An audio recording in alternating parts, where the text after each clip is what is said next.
Hello guys, કેમ છો? જય માતાજી, જય મા મોગલ બધાને તમારું સ્વાગત છે મારા ન્યૂ વ્લોગમાં.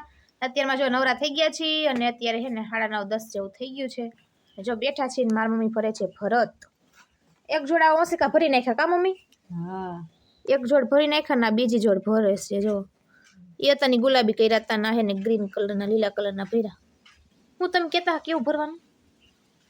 આવડા ગુલાબ ભરવો કે આખો ગુલાબી આવડા ગુલાબી કરી નાખો હાલે અંદરના. હા, એ અંદરના જ બધા પછી આ પીળી ફરતી દોરી આવી છે ને હું એમ કહું છું એટલે આખો તો જો ઈ ભરે છે ને અત્યારે છે ને મારા કાકા ને કાકીની આવે છે એટલે જો અમે રસોઈની તૈયારી કરી છીએ. અત્યારે બપોરે આ જમવાનું છે તો જો કેરીનો રસ બનાવવાનો છે તો કેરી ધોવાઈ ગઈ છે.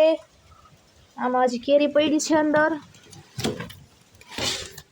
તો જો ચાલુ કરી દીધું છે રસ બનાવવાનું. નંદુ જો કેરી ફોલે છે અને મારે જવાનું કટિંગ કરતું જવાનું છે તો પેલા જલ્દી કટિંગ કરી નાખી પછી કરી નાખી રસ.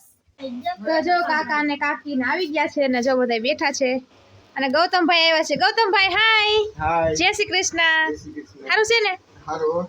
તો જો બધા બેઠા છે અત્યારે આપણે રસોઈ બનાવી છે હજી. તો મિત્રો અત્યારે છે ને બપોર પછીના 3 વાગી ગયા છે ને કાકા ને કાકી ને બધા વહી ગયા છે અને જો આપણે બધા નવરા થઈ ગયા છે ને અત્યારે મારે બનાવવાના છે તીખા ગાંઠિયા.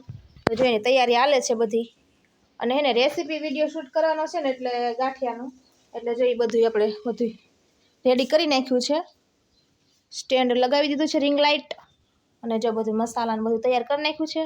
ગાઈસ મોબાઈલ એક છે ને એટલે એને વિડીયો લેવામાં ને ક્લિપ લેવી પડે ને બધી, કારણ કે વ્લોગ એ બનાવવાનો, પછી રેસીપી વિડીયોનું શૂટ કરવાનું, પછી શોર્ટ વિડીયોનું, એટલે એને બધું એકમાં કરવું પડે એટલે હે ને બધું વાર બહુ લાગે. તો આપણે જો બધું તૈયાર કરી નાખ્યું છે તો હવે હે ને ગાંઠિયા બનાવવાના છે.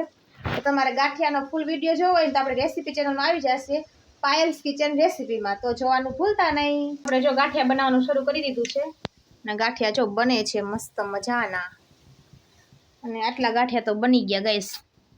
જો આટલા બનાવી નાખ્યા છે અને હવે છે ને 2-3 કાન જેટલા છે. આપણું જો બધું સેટઅપ હજી એમને એમ છે કારણ કે રેસીપીનો વિડીયો શૂટ થતો હતો ને એટલે બધું એમને એમ છે. રેસીપીનો વિડીયો તો થઈ ગયો છે ને હવે જો આપણે ગાંઠિયા પાડી છીએ તો 2-3 ખાંડ જેટલા છે. જો એટલો લોટ પડ્યો છે, હમણાં જલ્દી બની જશે ગાંઠિયા. તો મિત્રો બની ગયા છે આપણા મસ્ત મજાના ગાંઠિયા. જો એકદમ સરસ મજાના બની ગયા છે અને ભેગે આપણે થોડીક સેવ પણ બનાવી નાખી. જો એકદમ મસ્ત, જો એકદમ કકડી ગાંઠિયા પણ એકદમ કકડા. જો આમ કે ભાંગીને તો ભાંગી જાય તરત. બહુ એટલે બહુ મસ્ત બન્યા છે, ખાવામાં બહુ મસ્ત. હવે તો બધા ગાંઠિયાનું સેવ ખાવા. હવે હે ને ડબરામાં ભરી દઈ નકર પછી હે ને ખાવરી જા.